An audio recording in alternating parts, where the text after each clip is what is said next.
الحمد لله رب العالمين والصلاة والسلام على رسوله الأمين وعلى آله وأصحابه أجمعين. أما بعد, கணியத்திற்குரிய சகோதரர்களே, பெரியவர்களே, எல்லாம் வல்ல அல்லாஹ்வின் மகத்தான கருணையினால் இன்றைய அமர்விலே இன்றைய தராவீஹ் தொழுகையில் நாம் ஓதி செவிமடுத்த அந்த பகுதியிலிருந்து சில வசனங்களில் கருத்தை மையமாக வைத்து சில செய்திகளை உங்களுக்கு நான் தெளிவுபடுத்த விரும்புகிறேன்.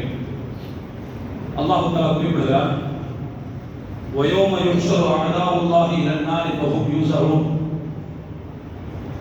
அல்லாஹ்வின் எதிரிகள், அல்லாஹ்வின் பகைவர்கள் மறுமை நாளில் நரகத்தின் பால் இழுத்துக் கொண்டு வரப்படுவார்கள். ஹத்தா இதா ஜாஊஹா, அந்த நரகத்திற்கு அவர்கள் வந்து சேரும் போது ஷஹித அலைஹிம் சம்முஹும் வ அப்சாருஹும் வ ஜுலூதுஹும் பிமா கானூ யஅமலூன்.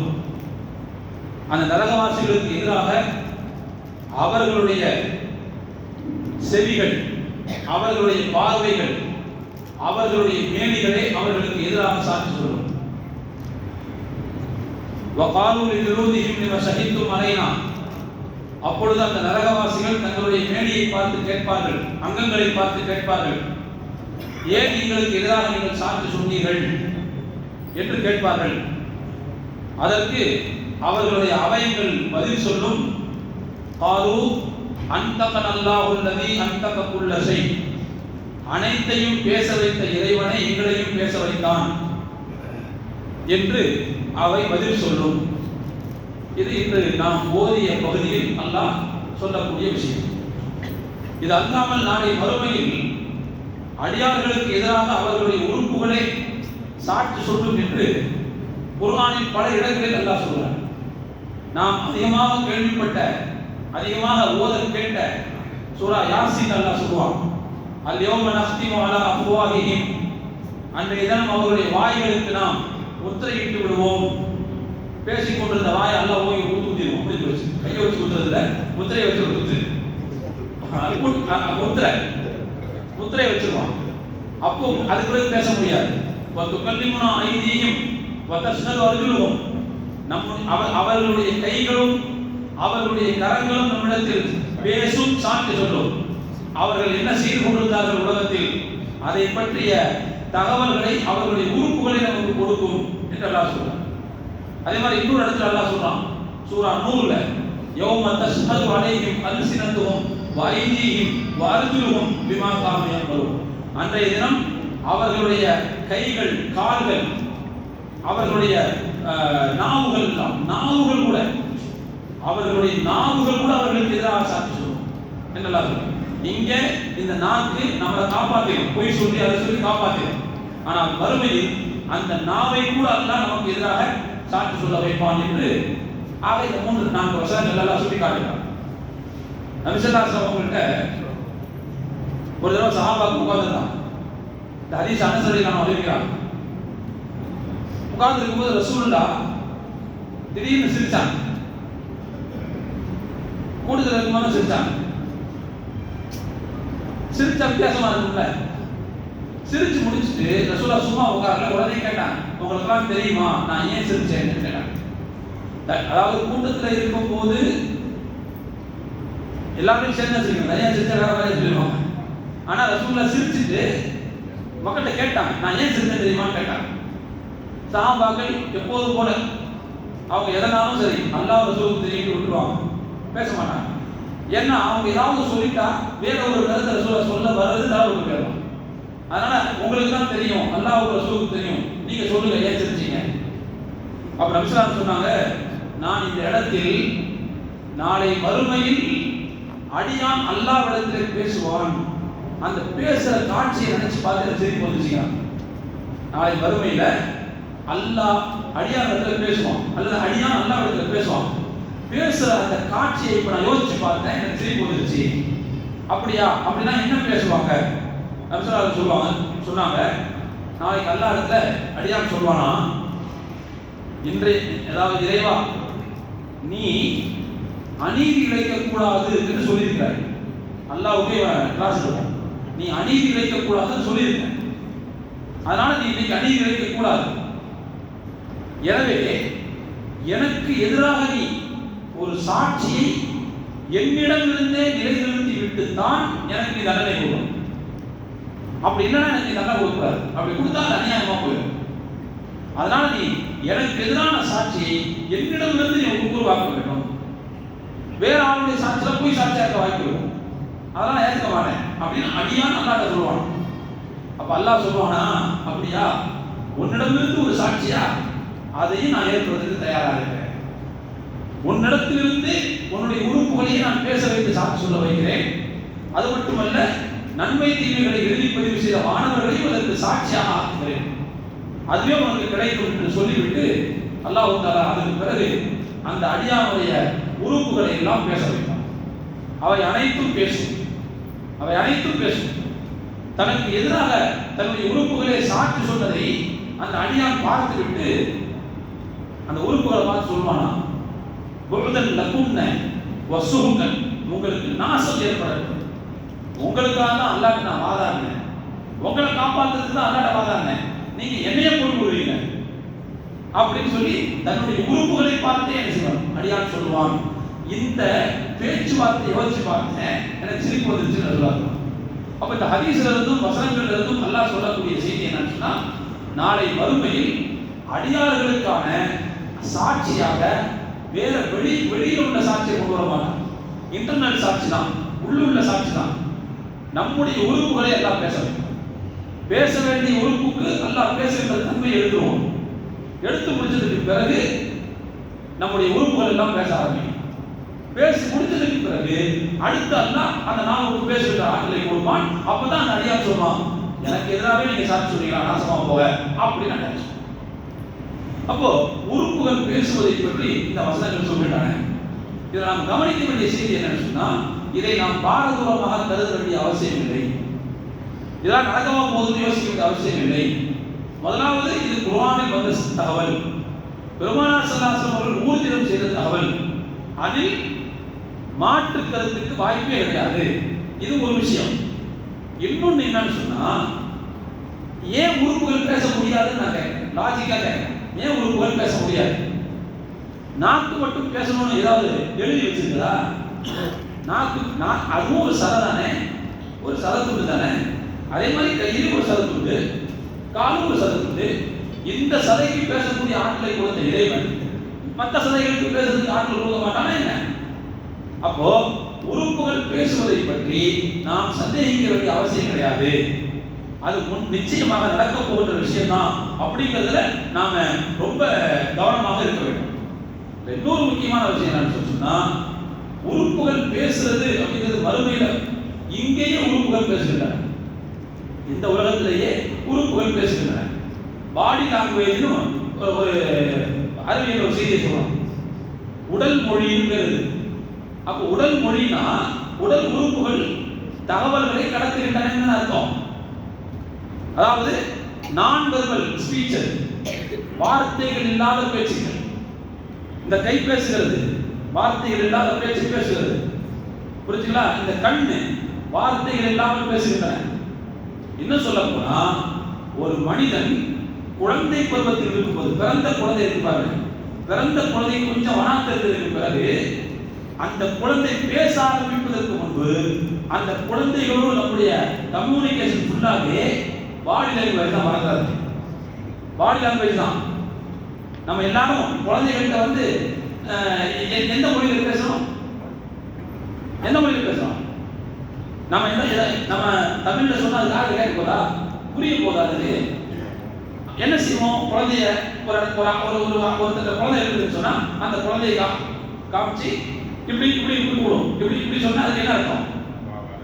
வா வான்னு வாயால சொல்ல, கை பேசுகிறது. புரிஞ்சா? அதே மாதிரி அந்த குழந்தைகளை பார்த்து, குழந்தைகளுக்கு நான் நிறைய வார்த்தைகள் சொல்லுவோம்.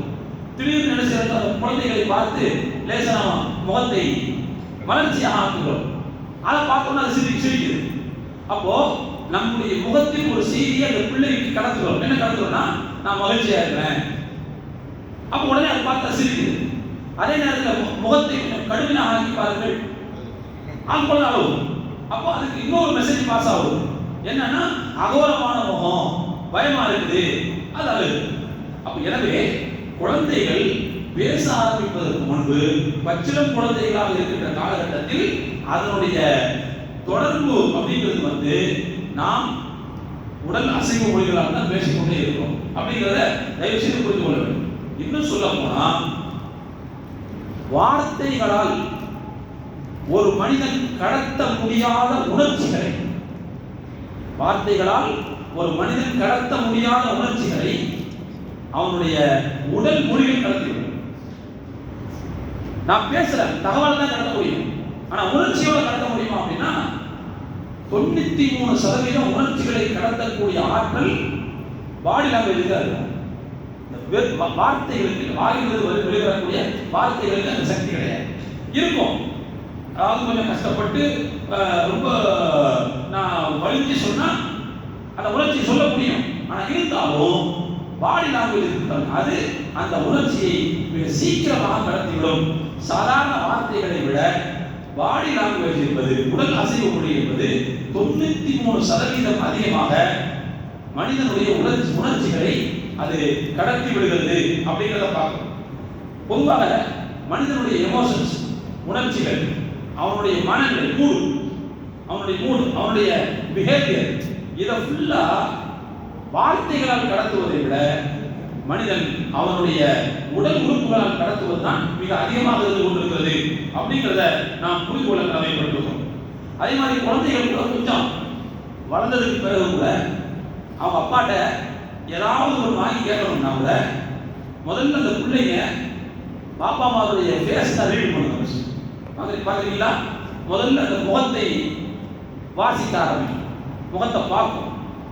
பார்த்துட்டு பிரச்சனை இல்லை, சாதாரண ஊரில் தான் இருக்கிறாரு, சந்தோஷமான மனையில் தான் இருக்கிறாரு, இப்போ கேட்டால் கேட்டது கிடைச்சிடும் அப்படின்னு கரெக்டாக அந்த சந்தர்ப்பத்தை கேட்ச் பண்ணி விட செய்யணும். ஒரு விஷயத்தை கேட்கணும், உடனே வாங்கி கொடுத்துருவாரு. அப்போ அதுக்கு தெரியுது பாருங்க, இவர் இப்பொழுது எந்த மூடில் இருக்கிறாரு. அப்போ அந்த மூடு அந்த பிள்ளைக்கு ஒரு செய்தியை கடத்துது, இப்போ கேட்டால் கிடைக்கும். அப்போ எனவே நான் உண்மையான தோழர்களே, ஒரு மனிதனுடைய மனநிலையை, அவனுடைய உணர்ச்சிகளை பாடி லாங்குவேஜ் மாதிரி வார்த்தைகள் கூட ஒரு சீக்கிரமாக கடத்த முடியாது என்பதை நாம் புரிந்து கொள்ள வேண்டும். உலகத்தில் உடல் மொழி இருக்கிறாங்க, அது நிறைய விஷயங்கள் உதாரணமாக சொல்லலாம். உதாரணமாக தலையசைக்கிறது இருப்பார். தலையசைக்கிறது மேலையும் கீழே அசித்தம்னா ஆமான்னு அர்த்தம், மேலையும் கீழே அடிச்சா ஆமா அப்படின்னு அர்த்தம். அதையே வலமும் இடமும் அடைச்சோம்னா இல்லை வேணான்னு அர்த்தம். புரிஞ்சுங்களா? அதையே கொஞ்சம் மேல் நோக்கி வலமும் இடமா அசைச்சோம்னா ஒரு கேள்விக்கு பதில் அர்த்தம். எப்படி? சாப்பிட்டீங்களா? சாப்பிட்டேன். அதுக்கு என்ன அர்த்தம்னா கொஞ்சம் மேல் நோக்கி வலமும் இடமா அசைச்சா கேள்விக்கு பதில். அப்போ அதாவது எப்படி அசைக்கிறோங்கிறத பொறுத்து தகவல் கடத்த கொடுப்பார். அதே நேரத்தில் இந்த தலையசைக்கிறது இன்னொரு விஷயம் இருக்குங்க. என்ன அப்படின்னு சொன்னா, சில பேர் எதை சொன்னாலும் வருகவே மாட்டாங்க, எல்லாத்துக்கும் சரி சரி சரி செஞ்சிருவாங்க. தஞ்சாவூர் தலையாட்டி பொம்மை மாதிரி. அப்ப பாருங்க, தஞ்சாவூர் தலையாட்டி பொம்மைன்னு சொன்னா அதுக்கு ஒரு அர்த்தம் வழங்குது, அதுக்கு இன்னொரு அர்த்தம் வழங்குது. தலையாட்டத்துக்கு வேற ஒரு அர்த்தம், தஞ்சாவூர் தலையாட்டுதல் அப்படின்னு சொல்லும் போது அதுக்கு இன்னொரு அர்த்தம் வழங்குது. அப்போ பாடி லாங்குவேஜுக்கு எவ்வளவு அர்த்தத்தை கடத்தக்கூடிய தன்மை இருக்குங்கிறத நாம புரிஞ்சுக்கலாம். அதே மாதிரிங்க கண் சிமிட்டுறது, கண் சிமிட்டுறதை பொறுத்த வரைக்கும் பல அர்த்தங்கள் இருக்குங்க. ஒரு விடலை பையன் ஒரு பொம்பளை பிள்ளையை பார்த்து கண் சிமிட்டான்னா ஓங்கி அறதான் வரும், சிறு அடி விடும். அப்போ அதுக்கு வேற ஒரு அர்த்தம். அதே நேரத்தில் ஒரு நண்பன் இன்னொரு நண்பனை பார்த்து செஞ்சா கொஞ்சம் கவனமாக இருக்க வரேன் ஏதோ ஒன்று சொல்ல அர்த்தம். அப்போ ஆட்களை பொறுத்து ஒரே அசைவுதான், கண் அசைவுதான், கண் அசைவுதான், அதுல எந்த சந்தேகம் இல்லை. ஆனால் ஆட்களை பொறுத்து அதுக்கு அர்த்தம் செய்து மாறுபடுவதை பார்க்கிறோம். அதே மாதிரி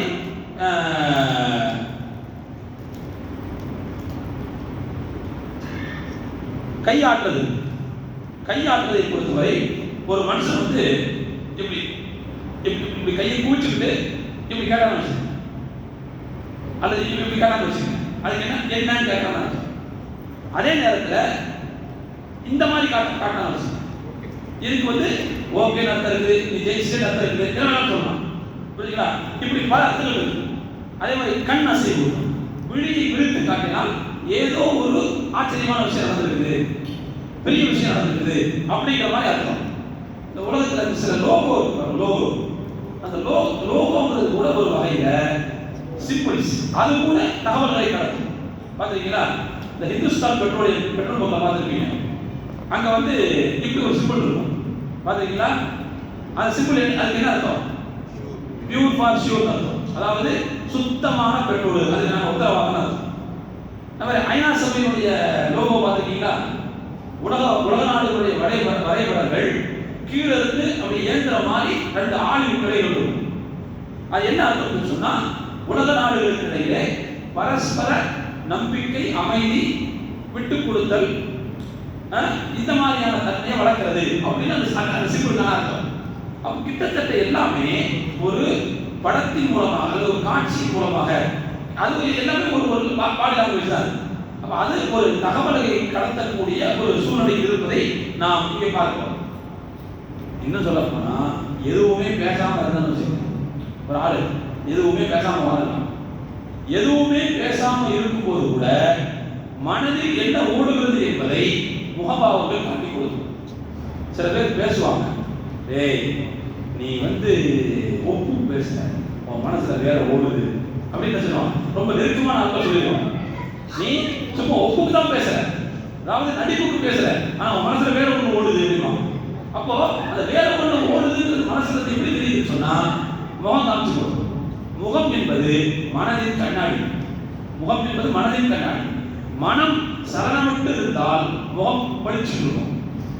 மனதில் சலனங்கள் இருந்தால், மனதில் சபலங்கள் இருந்தால் அது முகத்தில் அகத்தின் அழகு முகத்தில் தெரியும் சொல்லுவாங்கல்ல.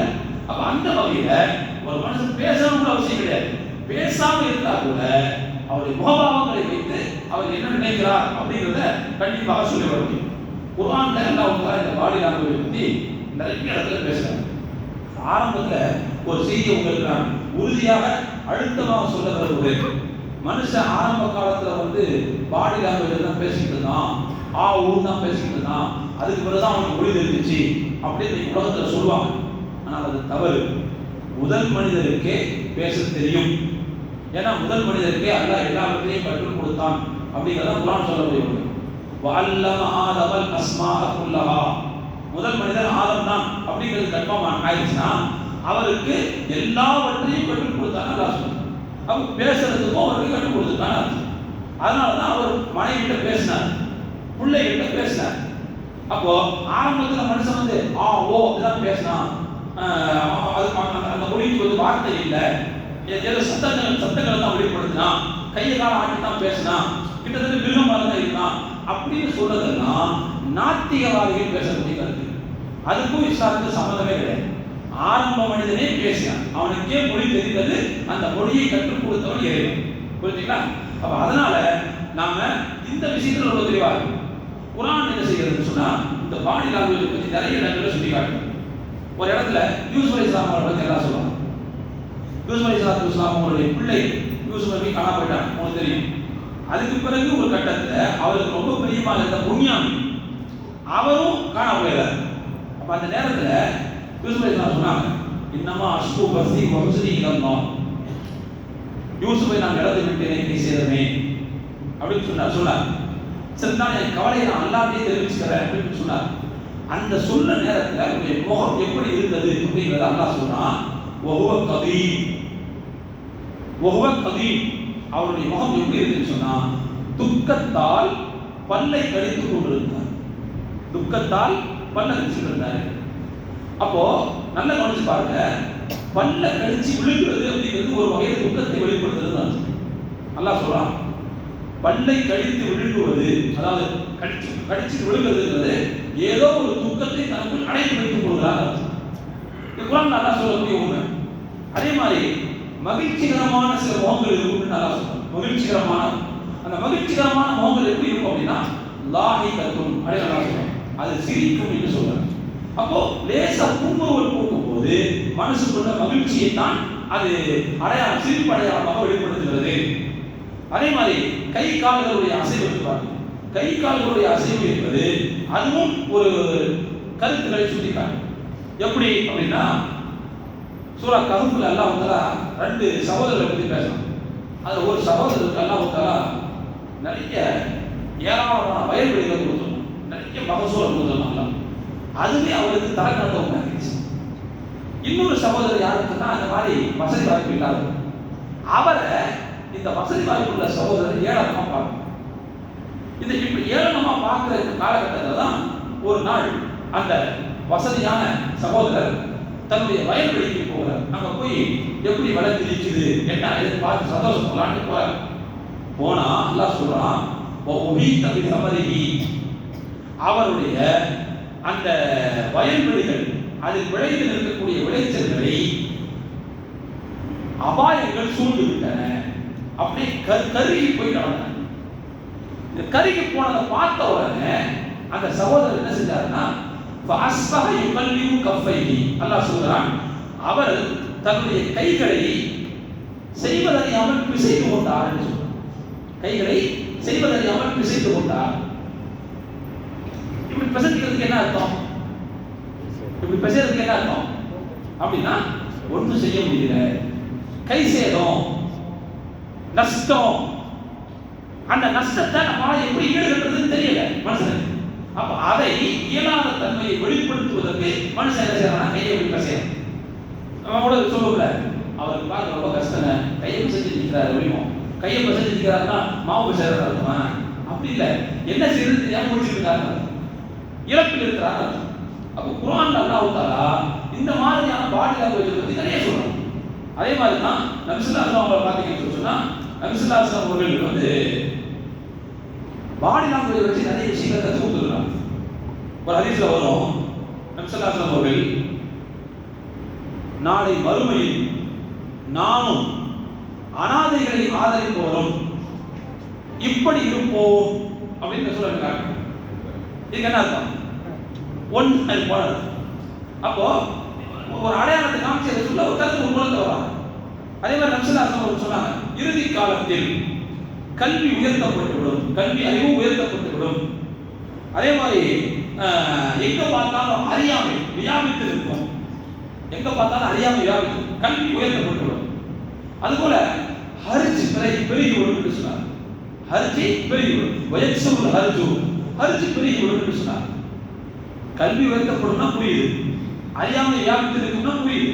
ஹர்ஜ் பெருகிவிடும்னா என்ன? சஹாபாக்களே தெரியல ஹர்ஜ்னா என்னன்னு கேட்டாங்க. அப்ப நபி ஸல்லல்லாஹு அலைஹி வஸல்லம் ஹர்ஜ்னா என்னங்கறத விளக்க சொல்லும்போது அவங்க கையை வச்சு இப்படி காட்டினாங்க. கையை வச்சு இப்படி காட்டினாங்க. அதுக்கு என்ன அர்த்தம்? கொலைன்னு அர்த்தம். அப்போ கொலைகள் இறுதி காலத்தில் பெருகிவிடும். அப்போ பெருமானார் ஸல்லல்லாஹு அலைஹி வஸல்லம் அவர்கள் சில கருத்துக்களை சொல்வதற்கு வார்த்தைகளை பயன்படுத்துகிற அதே நேரத்தில் இந்த மாதிரி பாடி லாங்குவேஜை பயன்படுத்தி இருக்கிறாங்கிறதையே நம்ம கவனத்தில் எடுத்துக்கொள்ள வேண்டும். இந்த ஒரே ஒரு செய்தியை மட்டும் நான் உங்களுக்கு சொல்லி நிறைவு செய்ய ஆசைப்படுகிறேன். இஸ்லாமிய சித்தவையில் பாடி லாங்குவேஜுக்கு ஒரு முக்கியத்துவம் இருக்குது. என்ன அப்படின்னா, உதாரணமா வாய் பேச முடியாதவர் இருக்காரு. இந்த வாய் பேச முடியாதவர் எப்படி ஒப்பந்தங்களை செய்வார்? ஒரு பொருளை விற்கிறது வாங்குறது எப்படி? அதே மாதிரி அவர் வந்து கல்யாணம் முடிக்கிறது. இப்போ அவருக்கு வந்து பொண்ணு கொடுக்குறாரு, என் பொண்ணை அவருக்கு கல்யாணம் முடிச்சு கொடுத்துட்டேன் அப்படின்னு சொல்றாரு. நமக்கு வாய் தான் கவிழ்னு சொல்லிடுவோம், அவருக்கு வாய் இல்லை, அவர் எப்படி சொல்றாரு? அப்போ பாடி லாங்குவேஜ் வழியே கிடையாது. அப்போ பேச முடியாதவர் தன்னுடைய கைகளையோ அல்லது உடல் அசைவையோ வைத்து சம்மதிக்க முடியும், மறுக்க முடியும், கொடுக்க முடியும், வாங்க முடியும். அப்போ இது கிட்டத்தட்ட வாய் பேச முடியாதவருடைய உடல் அசைவு என்பது வாய் பேசுபவருடைய வாய் மொழியை போன்றது அப்படின்னு இஸ்லாமிய சட்டவியல்ல ஒரு முக்கியமான விதியே இருக்கு. அப்ப அப்படிங்கும்போது இஸ்லாமிய சட்டவியல்ல உடல் அசைவு மொழிக்கும் சட்டம் என்பது இருக்கிறது அப்படிங்கிற புரியும். அதனால தான் அருமையான தோழர்களே, நம்ம சாதாரண நடைமுறையில் ஒன்று, ஒரு குற்றத்தை செய்தவர் இருக்காரு பார்த்தீங்களா, அவருக்கு என்ன தண்டனையோ அதே தண்டனை குற்றத்தை தூண்டுவது. அப்படிதானே நீங்க சட்டம் சொல்லுது. குற்றத்தை தூண்டுறவர், இன்னும் சொல்ல போனா குற்றம் செஞ்சவர் வந்து தூண்டுறவரை காட்டி கொடுத்தாருன்னா இவருக்கு தண்டனை குறைஞ்சிடும், அவங்க தண்டனை கூட. புரிஞ்சுங்களா? சரி, இப்ப குற்றத்தை தூண்டுறாரு பார்த்தீங்களா, தூண்டுறவரு வெறுப்பலா தூண்டுறாலும் அல்லது பாடி லாங்குவேஜ் தூண்டாங்க. இஸ்லாமியை பொறுத்தவரை பாடி லாங்குவேஜை வச்சு தூண்டுனா கூட, உதாரணமா என்ன செய்யறாரு சொன்னா, ஒருத்தன் கட்டி வச்சிருக்கான் வேலை, அவன் ஆள் ஒருத்தன் அப்படின்றாரு. என்ன அர்த்தம்? போட்டல் அர்த்தம். போட்டல் வார்த்தை வாயில் வரல, ஆனால் கடத்தல் அர்த்தம். இப்போ இஸ்லாமிய சரியத்தின்படி போட்டு தள்ளுன்னு சொன்னா மட்டும் இவருக்கு தண்டனை கிடையாது. அதை பாடி லாங்குவேஜ் காட்டினா கூட அந்த தண்டனை. அப்ப அது பாடி லாங்குவேஜுக்கு இஸ்லாமிய சட்டவையில் முக்கியமான ஒரு இடம் இருக்குதுன்னு தெரிய வருது. எல்லாத்தையும் விட ஒரே ஒரு செய்தியை சொல்லி முடிச்சிட்டாங்க. பெருமானார் ஸல்லல்லாஹு அலைஹி அவர்கள் மக்கா வெற்றி பெற்ற நேரத்தில் குறிப்பிட்ட ஒரு 4 ஆண்கள் 2 பெண்கள் அவங்க பேர்கள்லாம் சொல்லி இவங்களுக்கு மட்டும் மன்னிப்பு கிடையாது. மக்கா வெற்றி கொள்ளப்பட்டதுனால எல்லாத்துக்கும் பொது மன்னிப்பு ஒன்றுலாம் தெரியும். இது ஹபு அன்து துலகா ரசூலுல்லாஹ் சொன்னாங்க, எல்லாரும் போக, அவங்க எல்லாத்தையும் நான் மன்னிச்சிட்டேன், பொது மன்னிப்பு கொடுத்துட்டேன். பொது மன்னிப்பு கொடுத்த அந்த நேரத்தில் குறிப்பிட்ட ஒரு 4 ஆண்களுடைய பேரை சொல்லி, ஒரு 2 பெண்களுடைய பேரை சொல்லி இவங்களுக்கு மன்னிப்பே கிடையாதுன்னு சொன்னாங்க.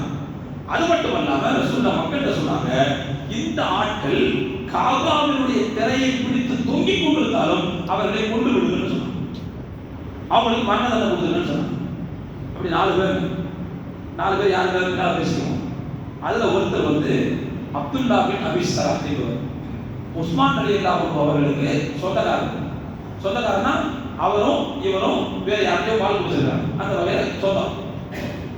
இந்த அப்துல்லா பின் அபி ஸராஹ் என்ன தப்பு செஞ்சார் அப்படின்னு சொன்னா, ஏற்கனவே இஸ்லாத்துக்கு வந்தவர் ரசூலுல்லாஹ் அவருடைய திறமையை பயன்படுத்தி வஹி எழுதக்கூடிய அந்த பெரிய பொறுப்பை கொடுத்துருந்தாங்க.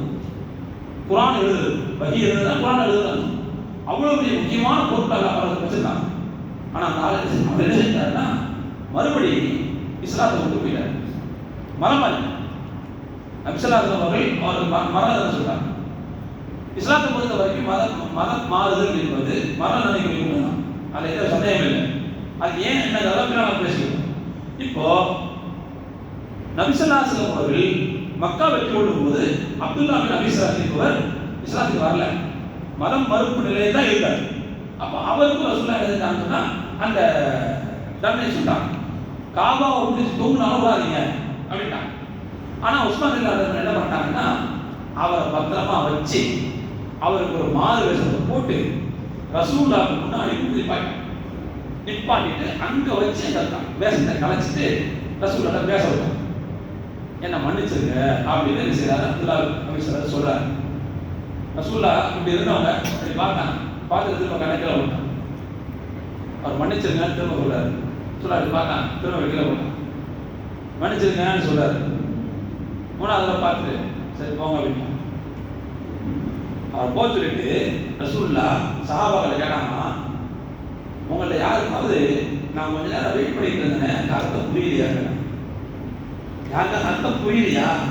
யாராவது கொஞ்சம் கற்பூர போல உள்ளவங்க இருக்க மாட்டேங்கிறாங்க பக்கத்துல அப்படின்னு கேட்டான்.